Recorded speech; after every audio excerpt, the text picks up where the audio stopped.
Hi, my name is Gautam, and I actually stay in Malkajgiri itself. Like, I had this back pain. It's been 1.5 years. I have tried many treatments like chiropathy, oil massage, physiotherapy especially, but it didn't work out as much like what I expected. I strongly suggest homeopathy. You people can carry on with the homeopathy. Area Malkajgiri, and doctor name is like Nagesha Rao, and the clinic name is Neocare Homeopathy. శ్రీమాతే నమః, శ్రీ గురుభ్యో నమః. 2026వ సంవత్సరం చాలా ఇంట్రెస్టింగ్గా ఉంటుంది. ఎందుకంటే మేషరాశి వారికి, ముఖ్యంగా అన్ని రాశుల వారికి కూడా ఇంట్రెస్టింగ్ విషయాలు కొన్ని ఉన్నాయి. వాటి గురించి ప్రస్తావిస్తూ మేషరాశి వారి గురించి మాట్లాడుకుంటే, గురుగ్రహం ఏదైతే ఉందో అది ఇప్పటి వరకు ఎక్కడైతే సంచారం చేస్తూ ఉందో, మిథునంలో అలాగే కర్కాటకంలో సంచారం చేస్తూ ఉందో, ఆ సంచారం ఈ సంవత్సరం ఆఖరి వరకు కూడా ఆ కర్కాటకంలో, మిథునంలోనే ఉంటుంది. సంవత్సరం ఆఖరికి వచ్చేసరికి అది సింహంలోకి ప్రవేశిస్తూ ఉంది.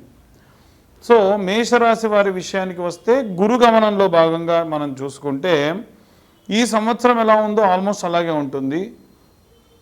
ఇక శుక్రుడి విషయానికి వస్తే, జనవరి నుండి ప్రారంభించి డిసెంబర్ వరకు వచ్చేసరికి శుక్రుడు క్లాక్ ఎలా అయితే తిరుగుతుందో, ఈ 12 సంఖ్యల దగ్గరికి కూడా ముళ్ళెలా తిరుగుతుందో అలా ప్రశాంతంగా ఇప్పుడు అది సంచారంలో భాగంగా శుక్రుడు మనకి 2026 జనవరి 1వ తారీఖున చూసుకుంటే, శుక్రుడు ధనుస్సులో ఉన్నటువంటి వాడు డిసెంబర్కి వచ్చేసరికి శుక్రగ్రహం కాస్త తులలో ప్రవేశిస్తుంది. అంటే ఈ సంవత్సరంలో ఎలా అయితే ప్రవర్తన అంతా కూడా ఉందో మీ ఇంట్లో అదే విధంగా ఉంటుంది, ఎటువంటి మార్పు లేదు.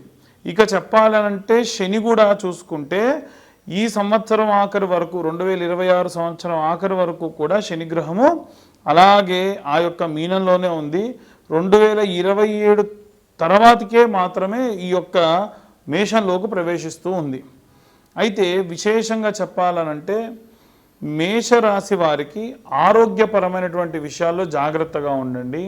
ఏవైనా సరే నిర్ణయాలు తీసుకునేటప్పుడు ఆలోచించి నిర్ణయాలు తీసుకోండి. రాజకీయ పరమైనటువంటి విషయాల్లో బాగా లాభిస్తారు. నాయకత్వపు లక్షణాలు చాలా అద్భుతంగా ఉంటాయి. కెరీర్ మారాలనుకునేటువంటి వాళ్ళు ఎట్టి పరిస్థితుల్లో మార్చి సమయం కంటే ముందు మారండి, లేదా ఆగస్టు తర్వాతకు మారండి. మార్చి నెలలో మనకు ఈ సంవత్సరంలో అయితే పంచగ్రహ కూటమి లాంటివి వచ్చాయో, అదే విధంగా మళ్ళీ ఈ యొక్క మకర కుంభరాశులలో ఈ పంచగ్రహ కూటమి అనేటువంటివి వస్తున్నాయి. నాకు పెద్ద తేడా ఏమి ఉండదు. మీ మేషరాశి వారికి 2025లో మీరు ఎలాంటి పరిస్థితుల్లో అయితే ఉన్నారో 2026 ఆల్మోస్ట్ అలాగే ఉంటారు. అంత పెద్ద వేరియేషన్ అంటూ ఏమీ కనిపించదు. కానీ మీరు గత సంవత్సరానికి ఈ సంవత్సరానికి ఆదాయపరమైనటువంటి వృద్ధిలోనే కనిపిస్తారు. ఆదాయపరంగా బాగుంటారు. అనుకోని ప్రయాణాలు ఖచ్చితంగా జరుగుతాయి. పుణ్యక్షేత్ర దర్శనాలు చేస్తారు. ఏవైనా సరే భూములు కొనడం, అమ్మడం చేస్తారు. స్థిరాస్తి కావాలనుకునేటువంటి వాళ్ళు, ఇల్లులు కొనాలనుకునేటువంటి వాళ్ళు ఇల్లు కూడా కొనడం జరుగుతుంది. ఏవైనా సరే వాహనములు మార్చడం విషయంలో మాత్రం జాగ్రత్తగా ఉండండి. తరచూ వాహనములు మార్చేటువంటి వాళ్ళు వాహనాల వల్ల ఏదైనా ఇబ్బంది కలిగేటువంటి విషయం కూడా కనిపిస్తూ ఉంది. ఓవరాల్గా చూసుకుంటే మేషరాశి వారికి ఈ ఏలిన నాటి శని ప్రభావంలో భాగంగా ప్రారంభమయ్యేటువంటి లక్షణాలు సంవత్సరం ఆఖరిలో కాస్త విపరీత ధోరణిలో ఉంటాయి. మొత్తంగా ఇవన్నీ కూడా మేము గోచారంలో భాగంగానే చెబుతున్నామండి. గోచారం అనంటే బయట ఎండ బాగా ఉంది, బయటికి వెళ్ళిన వాళ్ళు ఎండ వల్ల వడదెబ్బ తగులుతుంది అని చెప్తారు కదా. సో ఏసీ కారు ఉన్నటువంటి వాడికి ఏం ప్రాబ్లం? ఏం లేదండి, హ్యాపీగా వెళ్ళిపోతాడు. సో ఇది కూడా అలాగే. ఎట్టి పరిస్థితుల్లో జాతకం కనుక బాగుంటే అప్పుడు మీకు ఈ గోచారం అనేటువంటిది పనిచేయదు. అలా కాకుండా ఉంది అంటే కనుక మీకు ఖచ్చితంగా గోచారమే కాదు, మీ యొక్క అష్టక వర్గ కాదు, మీ యొక్క దశ కాదు, అంతర్దశ కాదు, భావచక్రాలు కాదు, అన్నీ కూడా ఇబ్బందికరంగానే ఉంటాయి. సో ఈ జాతకం అంతా కూడా తెలుసుకోవాలనుకునేటువంటి వాళ్ళు 2025 రూపాయలు చెల్లిస్తే మొత్తం 60-70 పేజీల్లో జాతకం అంతా కూడా మీకు డీటెయిల్డ్గా ఇవ్వడము, అలాగే ఆ జాతకం గురించి విశ్లేషణగా మీతో మాట్లాడడము, 16 భావచక్రములు, దశాంతర్దశ, వృత్తి, వ్యాపారం, వీటన్నిటి గురించి కూడా మీతో ఫోన్ కాల్లో ప్రస్తావన చేయడం, ఫోన్ రికార్డింగ్ పెట్టి దగ్గర ఉంచుకోమని కూడా చెప్తాను. వీలైనంత వరకు నా దగ్గర నేను పూజలు హోమాల కంటే కూడా ఏదైనా సరే విశేషంగా చేసేటువంటి రెమెడీస్ గురించే చెబుతా. అదే కాకుండా ఒకవేళ హోమాలు లాంటివి చేసుకోవాలన్నా నా దగ్గర చేయించుకోమని చెప్పా. నేను పూజ చేస్తున్నా దాని దగ్గర చేసుకోండి, నేను మీకే కాదు ఎవరికీ చెప్పనండి. ఎవరైనా సరే మీకు తెలిసిన వాళ్ళతోనైనా చేయించుకోండి, కానీ ఏ పద్ధతి ప్రకారంగా చేసుకోవాలనేటువంటి విషయాన్ని మాత్రం మీతో నేను ప్రస్తావించడం జరుగుతుంది. ఇక అందరూ కూడా ఎటువంటి రెమెడీస్ తీసుకోవాలి అనేటువంటి విషయాన్ని ఇప్పుడు మనం తెలుసుకుందాం. ఇప్పటి వరకు మనము ఈ రాశి వారికి సంబంధించి గోచార రీత్యా 2026 సంవత్సరం ఎలా ఉంటుంది అనేటువంటి విషయాన్ని చెప్పుకున్నాం. ఇప్పుడు ఇంకా విశేషంగా ఈ సంవత్సరం జరిగేటువంటి కొన్ని సంఘటనల గురించి తెలుసుకుందాం. ఏమిటంటే పంచభూతాలను మనం ఎంత కాపాడితే అవి మనల్ని అంత కాపాడతాయి. మనం ఇవాళ రేపు ఏం చేస్తున్నామంటే భూమిని కలుషితం చేస్తున్నాం. రివర్స్ బోరింగ్ సిస్టంతోని కలుషితమైనటువంటి కెమికల్ వాటర్ అంతా కూడా ఎక్కడో దూరంగా ఊరికి అవతల పడేసేది, ఊరంతా పెరిగిపోతుందని భూమిలో మళ్ళీ వేస్తున్నాం. దానివల్ల కింద అండర్ గ్రౌండ్లో ఉన్నటువంటి నీరంతా కలుషితం అయిపోతుంది. ఇలాంటి వాటిని ఎట్టి పరిస్థితుల్లో అరికట్టాలి. రెండవది, వచ్చేటువంటి నీటిని మనం ఇంకుడు గుంతలతోని సేవ్ చేసుకోవాలి. మనం చేసుకోవట్లా. ఇవాళ రేపు ఏమైపోయిందనంటే మనం హోటల్స్కి వెళ్ళిపోయినాము, ఏదన్నా ఒకటి తింటున్నారు, బాగా అబ్జర్వ్ చేస్తూ ఉంటాం. ఇంత ఏదో సాస్ వేసుకొని వాళ్ళు తిన్నారు అని అంటే మళ్ళీ ప్లేట్ తీసేయాలి, ఇంకో ప్లేట్ తేవాలి. నువ్వు తిన్న ప్లేటేగా తుడుచుకో, కాకపోతే దాంట్లో మళ్ళీ నువ్వు తినేదానికి నీకు నచ్చదు. దానికోసం ఏం చేయాలి, వాడి నీళ్ళు వేస్ట్ చేయాలి. అదే నీళ్లు నువ్వు సృష్టించు. ఆవిరి త్రూ మనం ఒక వాటర్ బాటిల్ కావాలంటే 6 రోజులు పడుతుంది ఒక బాటిల్ వాటర్కి. మరి ఎంత నీరు మనం వేస్ట్ చేస్తున్నాం? ముందు తరాల వారికి ఏంటి పరిస్థితి? కాబట్టి ఆలోచించాలి. అగ్నితో కూడా చాలామంది విపరీతమైనటువంటి చేష్టలు. బండి మీద పోతూ పోతూ స్టాండ్ కిందికి వేస్తే నిప్పు రవ్వలు వస్తాయంట. దానికోసం వాళ్ళు విపరీతమైనటువంటి డ్రైవింగ్, ఈ పెట్రోల్ పోసి బర్త్డే రోజుల్లో స్నోలు కొట్టుడు, ఫైర్ దాని మీద. ఎటుపోతున్నాం మనం? మనం ప్రమాదానికి ఎదురెళ్లాల్సిన అవసరం ఉంది. ఏటికి ఎదురీదినట్టు. అలాగే వాయు కలుషితం కూడా చేస్తున్నాం. బండి బాగా లేదు, బండి బోరుకు వచ్చింది, బండిలో ఇంజిన్ ఆయిల్ లేదనుకోండి, అట్లాగే తోలుతాం. పొగరాని వెనకాలడిగా బాధ నాకేంది అని. అది వాతావరణం ఎంత కలుషితం అవుతుంది. సో మనం ప్రకృతిని ఏం చేస్తున్నాం? విపరీతం చేస్తున్నాం. నీటిని కలుషితం చేస్తున్నాం, వాయువుని, ఆకాశాన్ని కలుషితం చేస్తున్నాం వాయు ద్వారా. దీనివల్ల ఏమవుతుందనంటే సింపుల్, భగవంతుడు ప్రతి ఒక్కటి అబ్జర్వ్ చేస్తూ ఉంటాడు.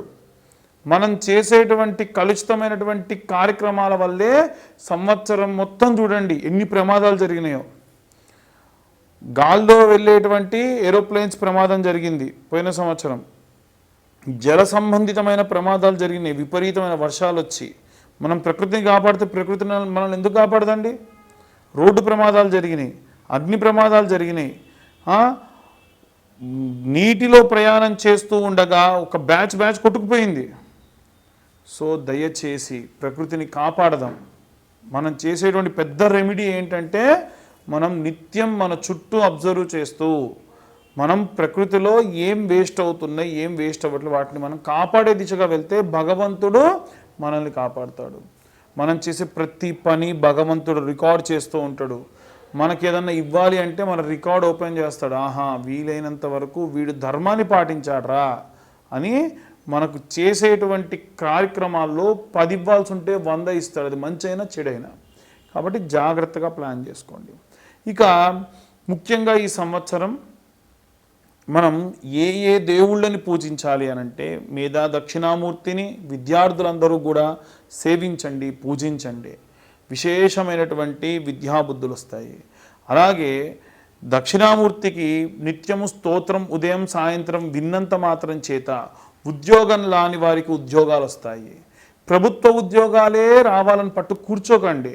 చాలామంది జాతకాలకు వచ్చినప్పుడు కూర్చుంటే నాకు చాలా బాధేస్తుంది. 35-40 సంవత్సరాల వయసు వచ్చిందండి, గ్రూప్స్ కోసం ప్రిపేర్ అవుతున్న వాళ్ళు. ప్రిపేర్ అవ్వాలి, తప్పులేదు. కానీ నీ కుటుంబానికి నువ్వు వివాహం చేసుకోవాలి అనంటే అర్హత కోల్పోతున్నారు కదా పాపం. ఇదే కాదు, ఇంకా చాలామంది ఉన్నారు. నాకు ఫలానా అమ్మాయే కావాలి, ఫలానా ఎత్తు, ఫలానా ఒడ్డు, ఫలానా పొడుగు కావాలని చెప్పి, లేదా ఎవరినో ప్రేమించి వివాహం చేసుకోకుండా అలాగే ఉండిపోయి కుటుంబ సభ్యులు నా దగ్గరకు వచ్చి ఒక తల్లి ఏం చెప్పింది, నా ఇంట దీపం పెట్టాలయ్యా నేను చచ్చిన తర్వాతకి, నా ఇంట్లో దీపం పెట్టే దిక్కు లేదు, నా కొడుకు పెళ్లి చేయి స్వామి, నీకు ఎంత డబ్బు కావాలంటే అంత ఇస్తా అంటే మనస్సు వికలితం అయిపోయింది నాకు. అంటే ఎంత దారుణమైన పరిస్థితికి పిల్లలు తల్లిదండ్రులను తీసుకెళ్తున్నారంటే వాడు ఏమీ చేయగల, ఏ చెడ్డ అలవాట్లు ఉండే పరిస్థితి లేదు. వివాహం చేసుకోవాలి కదా సమయానికి, అవి చేసుకోవట్లా. అలాంటి వాళ్ళ కోసం ప్రతి నెల ఆఖరి మంగళవారం నాడు వర కన్యా పాశుపత హోమాలు చేస్తున్నా. కేవలం నేను హోమాలు మాత్రమే చేసి వాళ్ళని పంపించట్లా. మళ్ళీ తిరుగు వారం వచ్చేసరికి ఆంజనేయ స్వామికి సంబంధించినటువంటి సుందరాకాండ పారాయణము 7 రోజుల పాటు నేను ఒకటే పూట భోజనం చేస్తూ వాళ్ళ కోసం దీక్ష పూని ఆ యొక్క సుందరాకాండ పారాయణం కూడా చేస్తున్నా. నాకేం అవసరం అనంటే అందరూ బాగుండాలి, అందులో నేనుండాలి అనేటువంటిది నా ఉద్దేశం. కాబట్టి అందరూ కూడా ఎవరైనా సరే దయచేసి వివాహం చేసుకోకుండా తల్లిదండ్రులని ఇబ్బంది పెట్టకండి, బాధ పెట్టకండి. ఉన్నవారిలో వచ్చిన సంబంధాల్లో మంచి సంబంధాన్ని వెతుకుతూ ముందుకు వెళ్తే చాలా మంచిది. ఇక ఉద్యోగ సంబంధితమైనటువంటి విషయాల్లో కూడా విపరీతమైనటువంటి స్ట్రెస్ తీసుకొని 2-3 ఉద్యోగాలు చేస్తూ పొద్దున సాయంత్రం చేస్తున్న వాళ్ళు ఉన్నారు. అంతగా విరగబడి కష్టపడిపోయి ఆరోగ్యం మీదికి తెచ్చుకొని చిన్న వయసులో మీకు షుగర్లు బీపీలు తెచ్చుకోకండి. చాలా జాగ్రత్తగా మీ ఆరోగ్యాన్ని కాపాడుకోండి. మీ తల్లిదండ్రులందరినీ కూడా చాలా బాగా చూసుకోండి. ఎట్టి పరిస్థితుల్లో ఎంత పెద్ద గొడవలు వచ్చినా తల్లిదండ్రులను తీసుకెళ్ళిపోయి ఓల్డేజ్ హోముల్లో పెట్టకండి. మీకు అంత సమస్య అయితే మీ ఇంటి పైనో మీ ఇంటి పక్కనో ఇంకొక పోర్షన్ తీసుకొని నిత్యం వాళ్ళని అబ్జర్వ్ చేస్తూ ఉండండి. ఎంతో కొంత వారికి కాస్త మనసుకు ప్రశాంతతనివ్వండి. ఇక విశేషంగా జాతక సంబంధిత విషయాల్లో చాలామంది కేవలం మా యొక్క పేరు చెబుతామండి, పేరు ద్వారా చెప్పండి అంటారు. పేరు ద్వారా చెప్పలేను, కానీ మీకు సంబంధించిన ఏదైనా ఒక విషయం ఉంటే ఆ విషయం గురించి ఇబ్బంది ఉంటే కనుక చెప్తాను. దానికి కేవలం 504 రూపాయలు ఛార్జ్ చేస్తాను. అది కూడా వీలైనంత వరకు కూడా నేను ఒక డేట్ అనౌన్స్మెంట్ ఇస్తా. ఈ సంవత్సరంలో ఈ తర్వాత నుంచి వచ్చేటువంటి ప్రతి నెల ఈ నెల నేను పలానా తారీఖు నాడు ఫ్రీగా ఉంటా, ఆ సమయంలో కాల్ చేయండి. వీలైతే నేను ఏం చేస్తానంటే ఒక లైవ్ కండక్ట్ చేస్తా. ఆ లైవ్లో మాట్లాడితే మీకు రెమెడీస్ కూడా ఎలా తీసుకోవాలనేటువంటి చెప్తా. ముందుగా ఏమవుతుందనంటే మాకు సంబంధించిన వ్యక్తి మీతో మాట్లాడి నాతో మాట్లాడడానికి గాను టైం స్లాట్, అంటే మీరు లైన్లోనే ఉంటే నాకు కాల్ కనెక్ట్ చేస్తారు. ఈ విధంగా చేసుకోండి. ఎట్టి పరిస్థితుల్లో ఎవరు కూడా తొందరపడి గుడ్డిగా ఎవరిని పడితే వారిని నమ్మి డబ్బుని అలాగే ఎంతో ఐశ్వర్యాన్ని కోల్పోకుండా ఉండండి. చండీ పరాదేవతకు సంబంధించిన హోమములు కానీ, ఇష్టకామ్య సిద్ధ్యర్థం మహాగణపతికి సంబంధించిన సంకటహర చవితి నాడు జరిగేటువంటి హోమములు కానీ, ఏవైనా సరే వర కన్యా పాశుపత హోమములలో పాల్గొని విశేషంగా మీరు ఆ యొక్క స్వామివారి యొక్క అమ్మవారి యొక్క సంపూర్ణ కృపకు పాత్రలు కానివ్వండి. సర్వే జనా సుఖినో భవంతు. స్వస్తి.